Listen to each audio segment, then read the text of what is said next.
네, 오늘은 회개하고 복음을 믿으라 라는 제목으로 말씀을 나누도록 하겠습니다. 마가복음을 계속 살펴보고 있죠. 지난주 우리가 함께 본문을 보면서 예수 그리스도의 복음이 어떻게 시작되었는가 살펴보았습니다.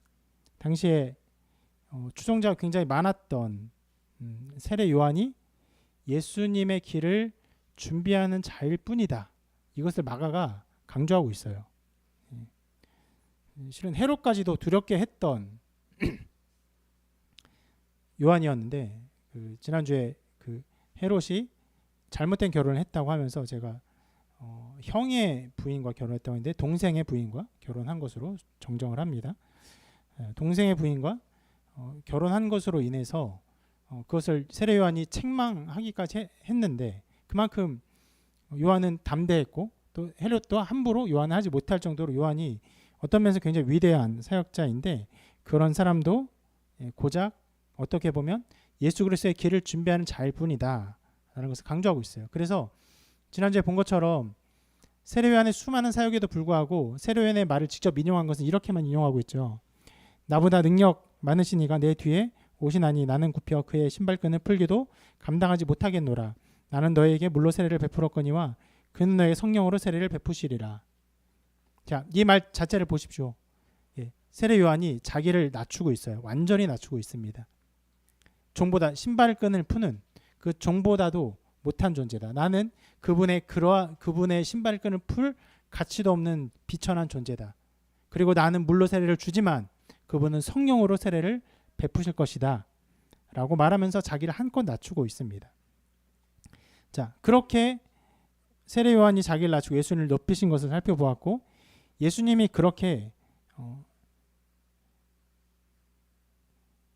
예수 그리스도를 준비하러 온 세례 요한에게 가셔서 세례를 받으시고 성령이 임하신 것 그리고 또 성령께서 예수 그리스도를 광야로 이끌어서 시험을 받게 하신 것 우리가 여기까지를 살펴보았습니다. 이렇게 시작되었어요. 그래서 지난주에 살펴본 것처럼 마가의 이 앞부분은 예수님께서 세례를 받으신 것에 대해서 더 깊이 얘기할 수도 있고 예수님께서 시험을 받으신 것에 더 깊이 얘기할 수도 있고 실제로 다른 복음서들에서는 그것을 더 깊이 얘기하고 있죠.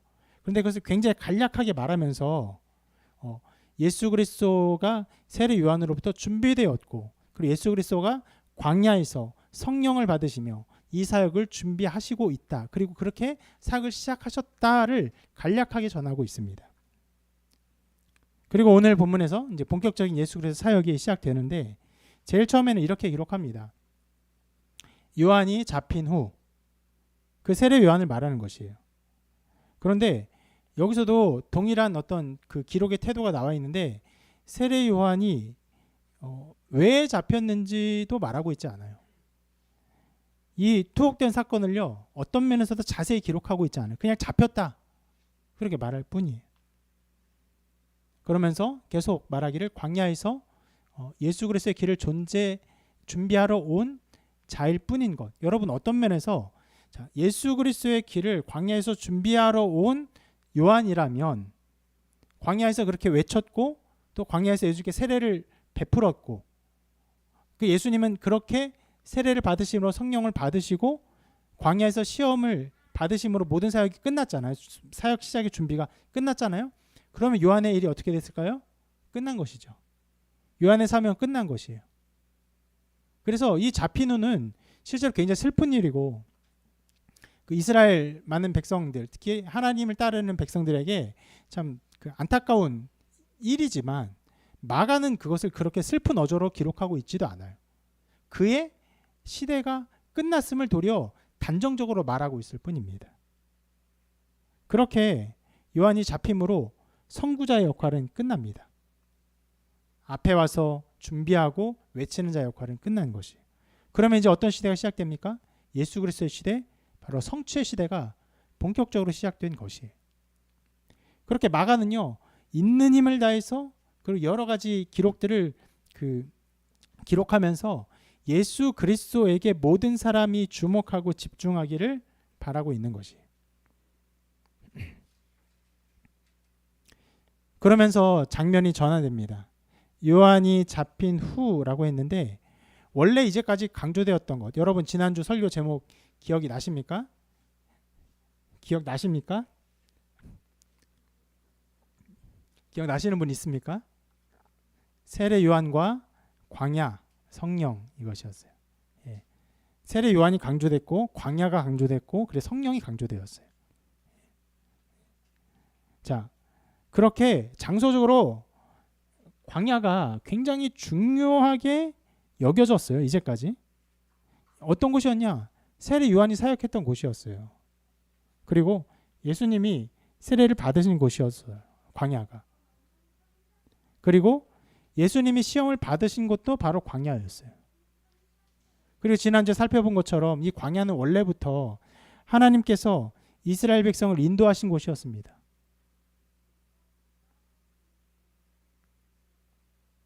그리고 이스라엘 백성은 광야에서 아무것도 바랄 것이 없는 중에 하나님만 바라면서 하나님을 바라보았던 바로 소망의 장소로 사용됐던 곳이 광야였어요. 그래서 하나님은요 이렇게까지 말씀하셨죠. 광야에 외치는 자의 소리가 있을 것이다. 어디에? 광야에. 그렇게 여러분 이스라엘 민족에게 이스라엘 그 광야는요 민족의 시작점부터 그 중요하게 여겨졌던 곳이고 그리고 광야에 외치는 자의 소리가 있을 것을 말씀하시면서 이후에 있을 사역에서도 광야가 중요하게 사용될 것을 인식하고 있었던 굉장히 영적인 장소라고 할 수 있는 것이에요. 우리나라는 실은 이런 장소가 없죠. 예. 그저 뭐 대한민국의 수도 서울, 뭐 이렇게 항구 도시 부산, 인천 뭐 이런 정도의 느낌만 있지 영적인 어떤 장소 이런 곳은 없죠. 예. 자, 그렇게 광야가 중요했기 때문에 그래서 요한이 일부러 광야에서 사역을 했던 것도 있어요. 그래서 사람들은요 어떻게 했습니까? 그 영적인 메시지를 듣기 위해서 세례 요한의 그 칼 같은 어떤 면에서 불 같은 설교를 듣기 위해서 자기 있는 장소에서 떠나서 광야로 갔어야 돼요. 이런 느낌을 기억하셔야 됩니다. 네. 자기 있는 원래 장소를 떠나서 광야로 가서 광야에서 외치는 자의 소리, 세례 요한의 소리를 들으면서 부유해지고 그리고 비대해지고 하나님의 율법을 자기 뜻대로 해석했던 수많은 당시의 종교인들을 강력하게 비판했던 그 말씀 그리고 회개의 메시지를 전했던 요한의 그 설교를 들었어야 돼요. 그래서 요한의 그 말씀을 듣기 위해서는 광야로 나갔어야 했는데 자 이제 장소는 바뀝니다. 갈릴리로 바뀌어요. 갈릴리는 어떤 장소냐? 사람들이 살아가는 보통의 장소예요. 심지어 여기는요 예수님께서 자랐던 그 고향의 땅이었어요. 이것은 여러분 그 주님께서 어쩌다가 광야에 있었고 어쩌다가 갈릴리에 있었다 이런 것들을 말하는 것이 아니에요. 이 장소적인 모든 의미가 주님께서 우리에게 주시는 영적인 의미들이 있는 것이. 광야에 있었던 것도 요한이 있었던 것도 그 많은 영적인 의미가 있었기 때문에 일부러 갔던 것이고 주님께서 광야에서 준비된 것도 마찬가지예요. 아무것도 없는 곳에서 하나님만 바라보는 곳에서 성령을 받으시고 그리고 시험을 받으시면서 사역을 준비하셨던 것이죠. 그러나 이제 사역을 시작할 때는요. 그 광야를 떠나서 어디로 왔습니까? 영적인 장소, 그런 아무것도 없는 장소가 아니라 사람들이 함께 모이는 장소, 함께 있는 그곳, 고향과 같은 땅, 그곳에 주님이 오셨어요. 함께 오셨어요. 이것은요. 주님의 사역의 한 형태를 잘 보여줍니다. 주님께서 인간이 되신 것 자체가 하나님 성자 하나님께서 자신을 인간에게 계시하시기 위해서 인간의 모습으로 자기를 드러내신 사건이에요. 그렇게 인간으로 오신 예수님께서는요. 자신의 본격적인 사역을 하기 위해서 어디로 오셨냐? 예. 광야에 계시지 않고 사람의 동네 갈릴리로 오셨어요. 여러분 이것은요. 현대 현대 교회들이 왜 저 산골에 있지 않고 저 그 산 정상에 있지 않고 사람들이 함께하는 동네에, 도시에, 심지어는 우리나라 같은 경우는 상가에도, 우리 교회도 마찬가지지만 그렇게 많이 있죠. 왜 있냐? 사람들이 함께 거하는 곳에 하나님의 나라가 가는 것이에요. 하나님의 뜻이 가는 것이에요. 저 먼 곳에서 이 세상의 속세를 떠나고 어떤 세상의 무력을 버리고 고고한 모습으로 살아가는 모습이 하나님의 사역의 모습이 아니라, 주님의 사역의 모습이 아니라 그들과 함께 호흡하고 그들과 함께 먹고 마시고 뒹굴고 그들의 아픔을 느끼고 그들의 연약함을 돕는 것이 주님의 사역이었음을 이것들은 단적으로 보여주고 있는 것이. 그러면 여러분, 그렇게 주님은 그때만 그렇게 먼저 가시고 자기를 드러내셨을까? 그렇게 장소적으로 광야에 가시고 갈릴리에 가실 때에만 주님은 그렇게 자신을 드러내시는 일을 하셨을까? 그렇지 않죠. 여러분, 그러한 주님의 사역의 그 형태와 모습은요, 여전히 동일합니다. 지금도 동일해요. 주님은요, 우리의 손길을 내미십니다. 우리에게 오세요. 찾아오십니다. 그래서 이 성경 말씀 우리에게 남겨주셨고, 그리고 하나님의 사역자들을 끊임없이 일으켜주세요. 아무런 소망이 없는 것 같은 곳에서도 하나님의 사역자들을 일으켜 세우사 그들로 하여금 말씀을 듣게 하세요. 그뿐만 아니라 여러분,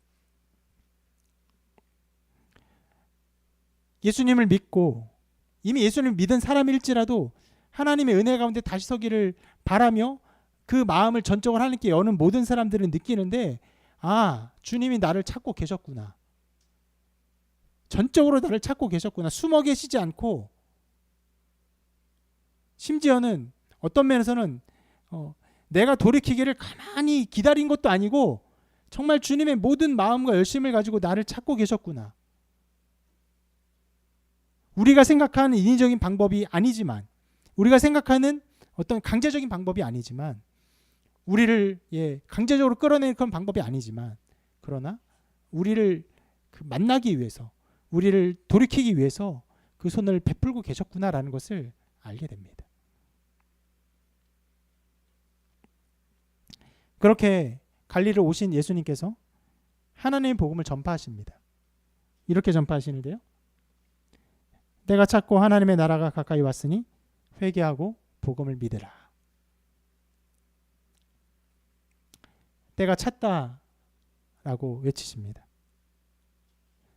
인류의 역사에서 가장 위대한 때가 이르렀습니다. 여러분, 온 우주의 탄생과 인류 역사의 기원들을 쭉 여러분이 상상할 수 있는 모든 상상력을 동원해서 생각해 보십시오. 아무것도 없는 곳에서 하나님께서 이 우주 만물을 창조하시고 우주의 신비한 법칙들로 우주가 돌아가게 하시고, 지금도 여러분 과학자들이 우주의 어떤 것들을 볼 때, 연구할 때마다 정말 신비롭고 설명할 수 없고 헤아릴 수 없는 수많은 것들이 있습니다. 우주에. 그런 것들이 우주가 돌아가게 하셨어요. 그리고 이 지구를 창조하사 지구에 수많은 생명들을 창조하셨어요. 그 생명들이 살아가고 호흡하며 먹고 또 죽고 또 다투고 하는 모든 수많은 생명의 기운과 호흡들이 이 지구에 가득하게 하셨어요. 그뿐 아니라 인간을 만드셨죠. 인간을 만드사 하나님 형상대로 지으사 인류의 역사를 살게 하셨습니다. 아무것도 모르는, 아무것도 발견되지 않고 발명되지 않았던 시대로부터 인류는 끊임없이 진보해 왔고 성장해 왔고 발전해 왔습니다. 그 인류 역사가 우리 인간사에 엄청나게 그 걸음걸음을 내디뎌 왔죠. 정말로 살아갈 수 없는 척박한 자연 환경 속에서 자연을 일구고, 그리고 여러 가지 법칙들을 발견하고 여러 가지 기구들을 만들고, 여러분 옛날에 유물들을 볼 때마다 어떤 뭐 돌도끼 하나 혹은 화살촉 하나 볼 때마다 정말 그 안에 얼마나 많은 열심과 그 삶을 향한 투쟁이 있었는지를 생각해 봐야 돼요. 어쩌다가 만들어진 게 아니라 정말로 살기 위해서, 정말로 삶의 그 분명한 어떤 성취를 이루기 위해서, 식량을 구하기 위해서 목숨을 다해서, 힘을 다해서, 가지고 있는 모든 지혜를 다해서 하나하나를 만들어 왔어요. 그렇게 인류 역사는요, 엄청난 걸음들을 걸어왔어요. 그래서 수많은 발전을 이루었고, 지금은 너무나 많은 발전이 있어서 실은 이 발전의 걸음들을 감히 측량하지도 못해서 많은 사람들이 이 발전이 얼마나 위대한지도 전혀 감각조차 하지 못하고 감사하지 못하는 교만한 세대까지 되었어요. 안타까운 일이죠.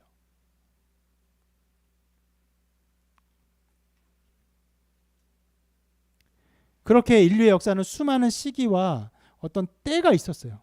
변화의 때, 어떤 성장의 때, 혹은 전쟁의 때, 혹은 화해의 때, 여러 가지 시간과 타이밍들, 또 시기들이 있었는데, 이제 어떤 때가 이르렀습니까? 바로 하나님의 때가 이르렀어요. 하나님이 이 땅에 오시고 자신을 본격적으로 드러내시는 때가 이르렀어요. 심지어 예수님이 태어난 그때조차 이때가 아니었어요. 예수님이 사역을 시작하기까지 사람들은 예수님 누군지를 전혀 몰랐어요. 부모조차도 이 메시아를 낳을 것이라는 그 예언을 받은 부모조차도 예수님에 대해서 잘 몰랐어요. 그러나 이제 때가 이르렀어요.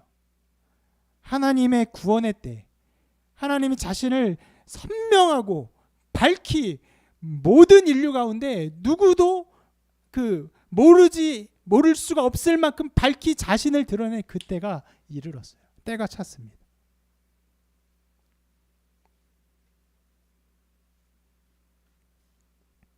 이 시기로부터 하나님이 자신을 드러내신, 자신의 구원의 때를 드러내신 그 시기로부터 인류 역사는 엄청나게 변화되어 왔습니다.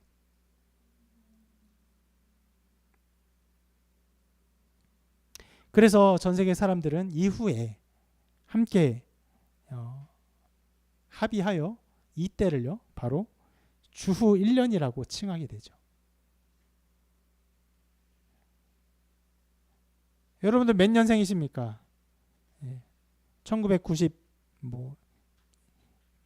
90년생, 2009년생도 있고, 우리 제 막내가 몇 년생이죠? 몇 년생이죠? 예. 2020년생이에요?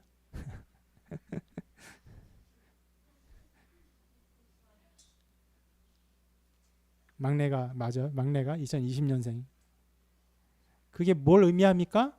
그 연생이 예수님이 오신 이후로 2020년 후에 내가 태어났다라고 말하는.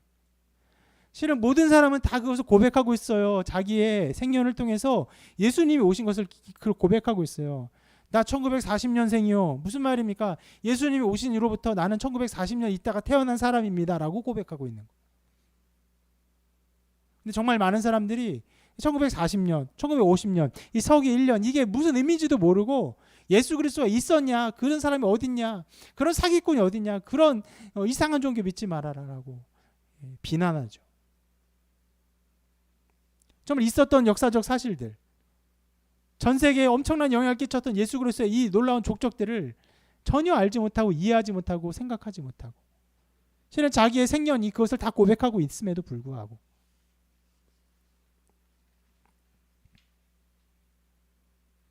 때가 이르렀어요. 정말 그때가 이르렀습니다. 그래서 이때가 이르자 예수님이 이렇게 선포하십니다. 하나님의 나라가 가까이 왔으니 회개하고 복음을 믿으라. 여러분, 하나님의 나라가 어떤 나라입니까? 이렇게 말할 수 있을 거예요.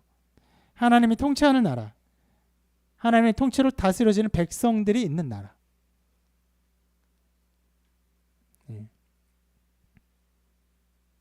물론 여러분 이 말씀을 하시기 전에도 하나님은요 이스라엘 백성을 택하셨고 이스라엘 백성은 하나님의 말씀에 근거하여서 하나님을 따랐고 그 통치를 받았습니다. 그래서 어떤 면에서 이스라엘은요 이스라엘 자체가 하나님의 나라라고 말할 수 있어요. 그러나 예수님은요 그때까지 있었던 하나님 나라와 이제 임할 하나님의 나라가 다른 것처럼 말씀하셨어요.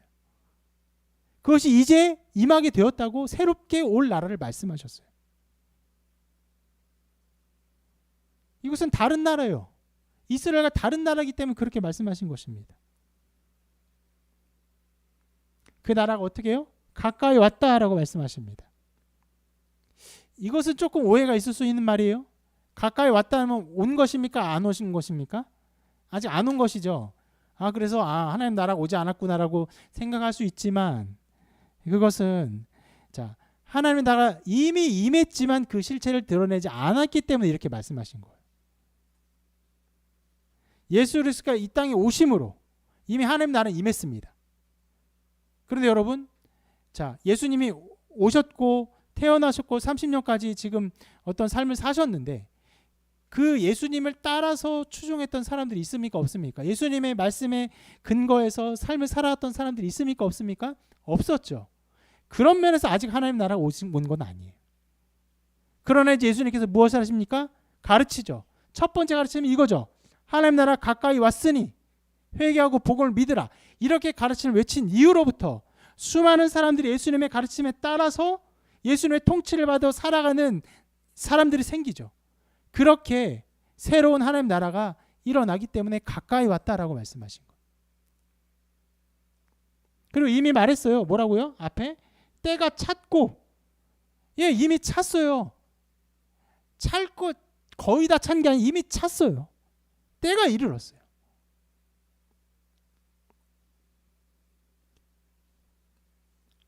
그러면 하나님 나라를 이렇게 임하였는데 이제 그 하나님 나라 앞에서 해야 될 일이 있어요. 무엇입니까? 회개하고 복음을 믿는 것이.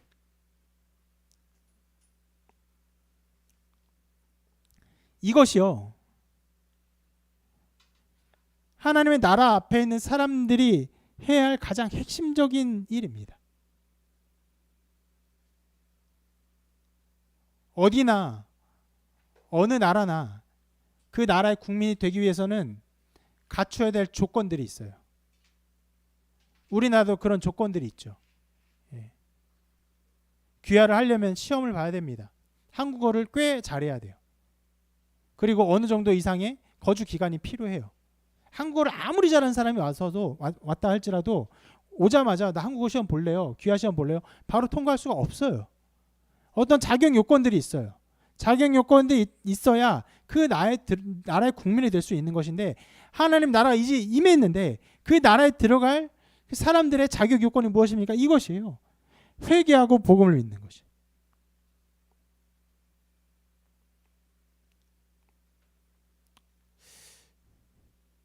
인류 역사를 보면요, 모든 나라의 모든 역사 속에서 모든 사람이 죽음 이후에 어떤 절대자 앞에서 우리가 그 신적인 존재 앞에서 우리가 어떻게 해야 되는가를 궁구했던 흔적들이 있습니다. 우리는 어떻게 천국에 가는가? 어떻게 우리의 죄를 씻을 수 있는가? 글자가 발명되기 전부터도 사람들은 그 마음 안에 하나님을 찾는 마음이 있어서 하나님 앞에서 자기가 옳다 인정을 받고자 하는 강렬한 마음 가운데 그 생명이 끝나기 전에 그것을 찾고 궁구하려 애를 써왔습니다. 그래서 수많은 장례 문화가 있고 또 이집트에는 거대한 피라밋이 있죠. 자신의 죽음을 평생 준비했어요. 이집트 왕들의 모든 삶의 가장 핵심적인 사역은요, 피라밋 건설이었어요.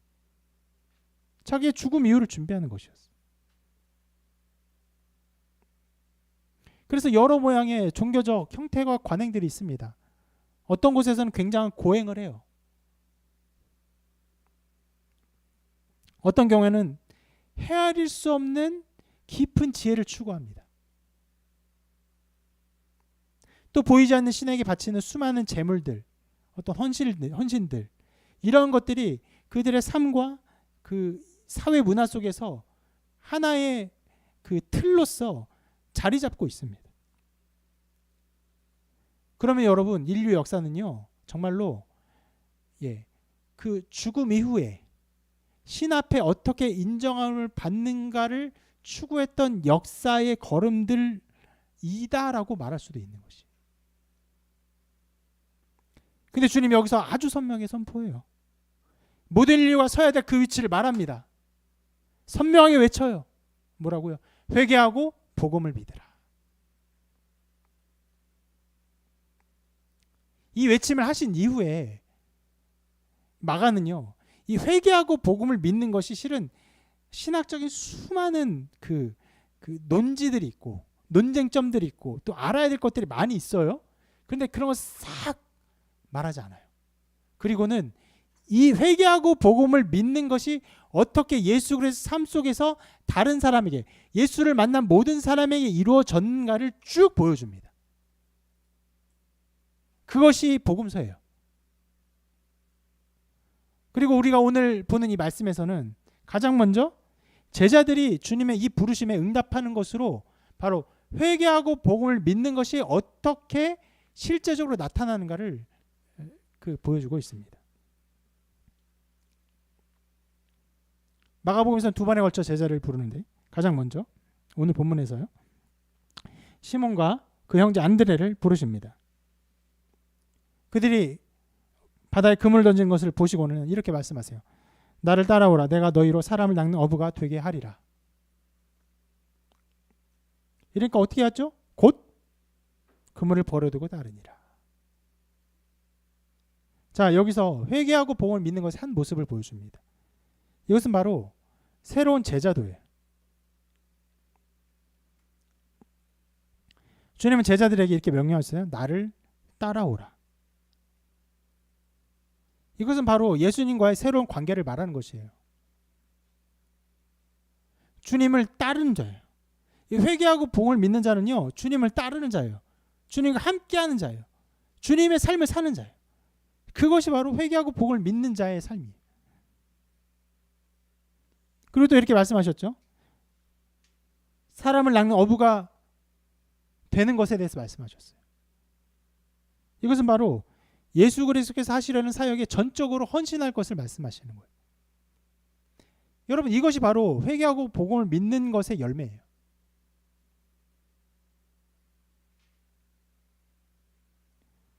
이렇게 열매가 나타나는 것입니다. 아까도 말씀드렸지만 여러분, 이 세상에 수많은 종교가 어느 곳에 실은 굉장히 많은 방점을 두고 있냐면은 죄를 씻는 것에 방점을 두고 있어요. 그러니까 옳다함을 인정받아서 해를 당하지 않는 것. 여러분, 제사를 왜 드립니까? 조상들을 공경하여서 존중의 마음으로 드리는 마음들이 있어요. 분명히 있어요. 그 마음 안에. 그런데 정말 알지도 못하고 정말 아무 감각도 없는 증조 할아버지, 고조 할아버지, 그 위에 할아버지 그 모든 사람들을 모셔놓고 제사하는 이유가 무엇입니까? 그 제사를 잘 드려서 흠잡히지 않으려는 거예요. 흠잡히지 않고 조상의 은택과 보호하심 덕에 그 삶이 그 어떤 좋음을 얻으려는 노력이죠. 그렇게 종교는요, 자기의 그 흠을 제거하는 것, 자기의 죄를 씻는 것에 방점을 두고 있어요. 그런 면에서 아까 말했던 회개하고 복음을 믿으라라고 이것을 생각했을 때 그냥 회개해야 되는구나, 우리가 죄를 씻어야 되는구나 이렇게만 생각하면요, 그것은 주님의 복음을 잘못 이해한 것이에요.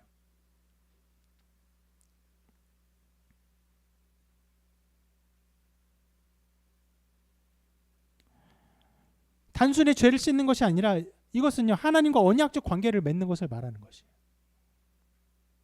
그리고 중요하게 내 뜻대로 살아가는 것이 아니라 하나님의 뜻대로 살아가는 것을 말하는 것이에요. 이게 중요한 차이죠.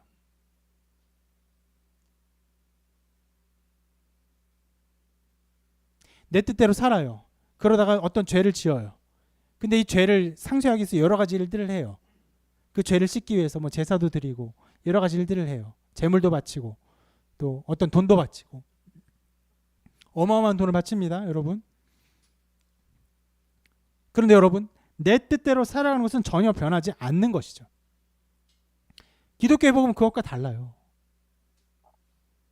주님을 쫓는 것이에요. 삶의 방향 자체가 달라지는 것이에요.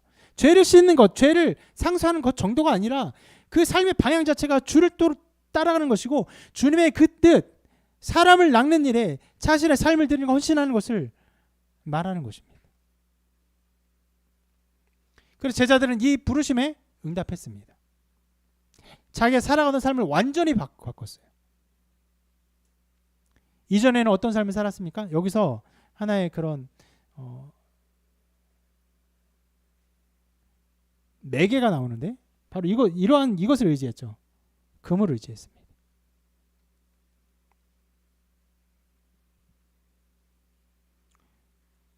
시몬 베드로와 그 형제 안드레가 살았던 삶은 이 금을 의지하는 삶이었어요. 그런데 어떻게 했어요? 말을 듣자마자 곧 그물을 버려두고 따르니라. 그때 당시에 자기가 살아가던 삶의 어떤 그 수단들, 일종의 직업이라고 할 수 있죠. 실은 그 당시엔 직업이라는 개념도 없어요. 그냥 그렇게 살아가는 것이지. 내가 이 직업을 택하고 내가 제 직업을 택하는 것이 아니라 그냥 그렇게 살아가는 거야. 할아버지가 어부면 아버지도 어부고 나도 어부고 아들도 어부예요. 그런 사람이 그것을 버리는 것을 뭘 의미합니까? 자기의 삶의 모든 것을 버리는 거예요. 지금처럼 내가 어부 일을 하다 보니까 돈이 안 돼. 나 이제 그만두고 농사를 지어볼까 봐. 나 이제 그만하고 택배 일을 해볼까 봐. 이런 게 아니에요. 자기의 모든 것을 버리는 것이.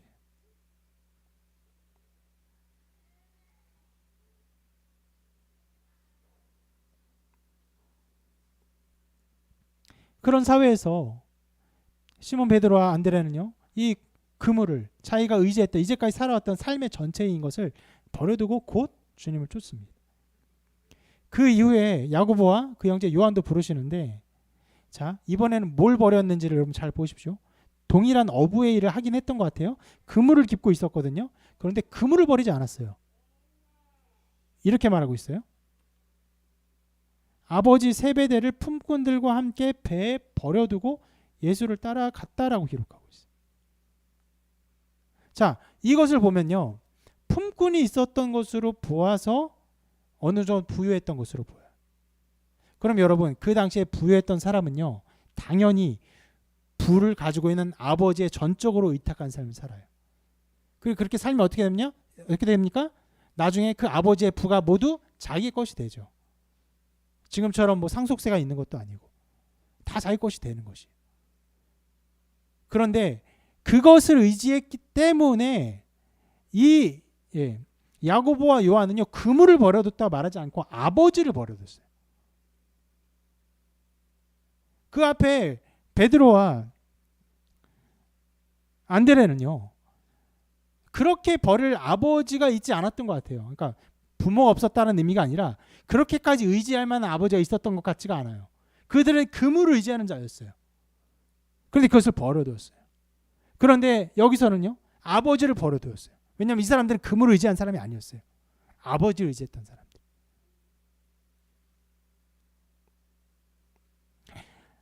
아버지 세베대를 품꾼들과 함께 그렇게 버렸습니다. 여러분, 이것이 회개하고 복음을 믿는 것의 어떤 열매들을 보여주는 것이에요. 그건 무엇입니까? 자기가 살아왔던 것들을 버리는 것이에요. 자기가 의지했던 것을 버리는 거예요. 한 사람이 예수님을 믿으면서 나 정말 예수님 이제 믿게 되었어요 라고 말하면서 그 이전과 이후의 삶이 전혀 아무것도 다를 바가 없고 아무런 것도 내어놓은 것이 없다고 한다면 정말 그 사람이 예수님을 믿었는지는 의심해 봐야 돼. 예수님을 믿는 것이 아니라 교회에서 종교적 안위를 얻거나 어떤 종교적 만족감으로 내 마음이 평안했다는 것을 말하는 것일 수 있어요. 그래서 예전에는 교회 교인이 되려고 할 때 혹은 세례를 받으려고 할 때 당신을 우리가 세례를 베풀어야 될 이유가 무엇입니까? 혹은 당신을 우리 교회 교인으로 받아들여야 될 이유가 무엇입니까? 당신이 예수 그리스도를 믿고 변화된 삶의 모습은 무엇입니까? 라고 물어보죠. 그러면 그 질문에 대해서 대답을 할 때 그 대답에 통과를 해야 정식 교인도 되고 또 세례도 받을 수 있는 것이.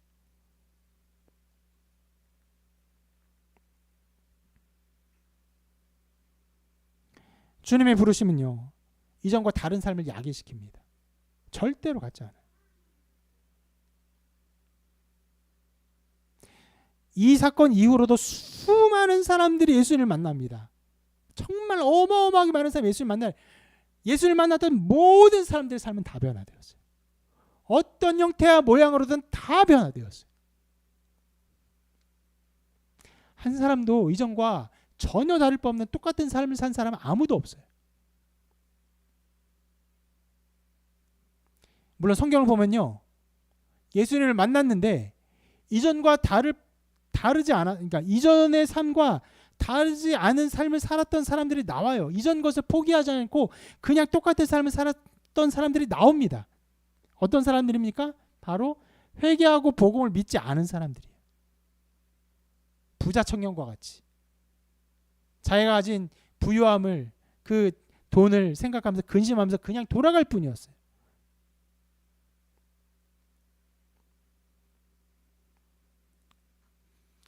그리고 이전 것을 버리는데 어떻게 버리냐면 이렇게 버려요. 즉각적으로 버려요. 즉각적인 순종을 말해요. 아까 말씀에 어떻게 이렇게 했냐면 곧 그물을 버려두고 따랐습니다. 그리고 두 번째 부름받은 제자들도 이렇게 말하는데, 자, 아버지 세베대를 품꾼들과 함께 배에 버려두고, 배에 있다가 뛰쳐나간 거예요. 배에 버려두고. 주님이 부르시니까 네, 가겠습니다 하고 막 그냥 가버린 거예요. 여러분, 주님께 순종한다는 건 바로 이러한 것들을 의미하는 것이에요. 오늘 성경에 나온 것처럼 예수님이 우리 각 사람을 직접적으로 음성을 부르지는 않으시죠. 그렇지만 말씀을 통해서 해석된 그 성경인 이 설교를 통해서 여전히 성령으로 각 사람을 부르십니다. 그 부르심을 들으면요, 그러니까 제가 이경수 목사죠. 이경수 목사가 말을 하지만 그 이경수라는 사람의 말을 듣는 것이 아니라 이 말 속에서 하나님의 음성을 듣는 사람은요, 그 마음속에 즉각적으로 주님의 부름에 순종하고 싶은 마음이 생겨요.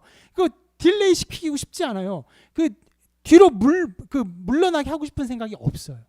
이전에는요, 그 삶을 변화시키는데 여러 가지 이유와 핑계들이 있었어요. 매우 합당하고 합리적인 이유들이 있었어요. 난 이렇게 해서 아직은 때가 아니야. 난 아직은 때가 아닌 것 같아. 이런저런 이유들이 있어라고 생각하는데, 그러나 주님이 나를 부르셨다고 생각하는 어떤 때에 그 부르심이 어떤지는 저는 알지 못하지만 여러분 각 사람이 알고 있는 그때 하나님께서 부르시면요, 그 이전에 가지고 있었던 여러 가지 합당한 이유들이 이제는 더 이상 문제가 되지 않아요. 지금 당장 바뀌지 않고는 견딜 수 없는 마음들이 생기는 것이에요.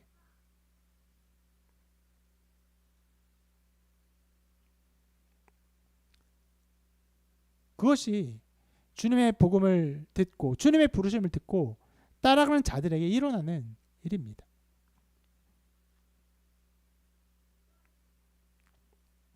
그렇게 순종하게 되면요, 누구는 그분을 버렸고 누구는 아버지를 버렸고 하는 것처럼 그 자기가 어떤 놓지 않고 쥐고 있었던 그것들을 버리고 이제 정말 주님의 뜻을 따라가기로 그 마음을 정하게 됩니다. 그리고 이러한 일을 하시는 분이 바로 주님이세요. 이 모든 결정과 변화들, 그리고 새로운 삶에 대한 걸음들을 각 사람이 하지만 실은 각 사람의 그 마음가짐의 어떤 것들, 생각이 그 결단의 어떤 것들이 중요하지 않아요. 성경은 그런 것들 말하고 있잖아요. 시몬이 왜 따라갔느냐? 안드레가 왜 따라갔느냐? 요한이 왜 따라갔느냐? 그들의 마음을 결정하게 만든 그 마음의 작용들이 뭐 이런 건 말하지 않아요. 왜요? 주님이 부르셨으니까 가는 거예요. 주님이 그렇게 하세요. 주께서 부르십니다. 주님이 부르시면요, 주의 목자들은 주님의 말씀을 들어요. 그 음성을 알아요. 주의 목자들은요, 주의 양들은요, 자기의 목자된 주님의 목소리를 알아요. 그리고 따라갑니다. 주님이 부르시는구나.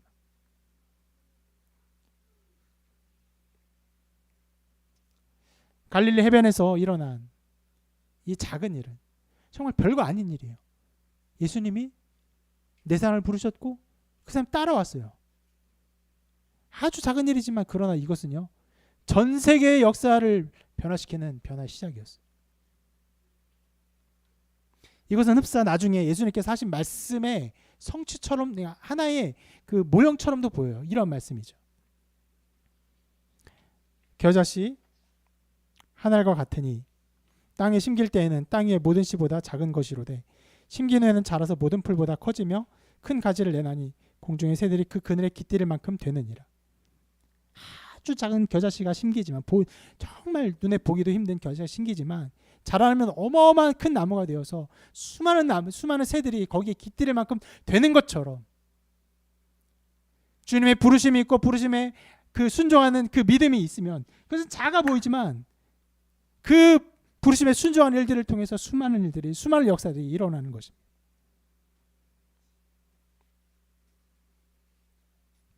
주님의 부르심은 언제나 우리의 마음 안에 작은 변화로 일어납니다. 그 시작은요, 그저 어떤 것을 그냥 버려두고 내가 붙들고 있는 그 작은 것을, 실은 작은 것이 아니에요. 굉장히 자기엔 큰 것이에요. 나중에 보면 작은 것을 알고 다른 사람이 보면 작은 것인 줄 아는데 자기는 그 당시엔 굉장히 커요. 그래서 버려두고 그냥 주님을 쫓았을 뿐인데 그 위에 일어나는 일들은요, 어마어마한 일들이 일어나요. 하나님 나라가 일어나요. 하나님 나라가 거기서 확장되어 나가요. 이 겨자씨의 변화들처럼 놀라운 일들이 일어납니다. 여러분, 지금도 이 겨자씨의 변화 같은 것들을 기대하는 사람들이 이 세상에 엄청나게 많아요. 어떤 걸 말하냐면은 바로 비트코인에 투자한 사람들입니다. 비트코인은 정말 겨자씨 같았어요. 처음에 개발될 때, 처음에 이게 그 유통될 때 찾아보니까 1달러에 1000비트코인이었어요. 그러니까 1비트코인은 1000분의 1달러였어요. 지금 1비트코인이 얼마인지 아십니까? 4천만 원이에요. 겨자씨가 엄청나게 됐어요. 여러분, 그래서 실제로 서로 세상에 이런 기대가 가득해요. 그러니까 제가 말한 이 비트코인처럼 또 다른 수많은 암호화폐가 있거든요. 블록체인들의 암호화폐들이 있는데 아직 그렇게 확 뛰지 않은 그런 작은 암호화폐, 겨자씨 같은 암호화폐 투자를 해가지고 이것이 비트코인처럼 엄청난 열매를 맺으면 나의 인생은 정말 수십억을 벌면 떵떵거릴 것이다. 이 사회에서 정말 새로운 삶을 살 것이다 기대하며 투자하는 사람들이 엄청나게 많아요. 실은 그들의 마음에 이런 기대가 있어요. 작은 것을 투자했지만 이것이 엄청나게 커져서 나에게 큰 변화를 가져다 줄 것이다. 그것이 세상 사람들의 바람이에요. 우리의 바람은 그런 것이 아니에요. 하나님의 복음이 들어와서 우리의 믿음의 순종과 걸음을 통해서 하나님의 나라가 이루어지는 것이, 하나님이 영광 받으시고 하나님의 백성들이 기뻐하고 즐거워하고 하나님을 즐거워하는 그 하나님의 나라, 그것을 꿈꾸는 것입니다. 그것이 우리를 향한 부르심이고 회개하고 복음을 믿는 것이고 회개하고 복음을 믿는 자에게 열려질 아름다운 열매인 것입니다. 그렇게 여러분, 세상 사람들이 기대하는 삶과 하나님 나라에 속한 백성들이 기대하는 삶은 완전히 다른 삶이에요. 감사하게도 이런 믿음에 열매를 맺으며 그걸 하나님의 부르심에 순종하는 마음으로 함께 한 사람 한 사람 모이는 지체들이 있어서 감사합니다. 예. 코로나 시대에 교회들이 어렵고 힘들고 연약하고 깨어지고 분열하고 실은 은혜도 없고 굉장히 메말라 버리는 그런 시대를 살고 있는데 감사하게도 한 사람 한 사람이 하나님 나라를 향한 기대와 소망으로 모이고 함께 모일 때마다 그 은혜를 나누는 것들이 너무나 감사하고 하나님의 역사함들이 있는 것이 이렇게 보여서 너무너무 감사합니다. 여러분, 하나님은 그렇게 우리 마음에 역사하시고 우리 마음에 주의 말씀을 들리게 하시며 하나님의 나라를 꿈꾸게 하십니다. 하나님의 나라를 기뻐하면서 하나님의 나라를 위해 살아가는 여러분 되시기를 주님의 이름으로 축원합니다.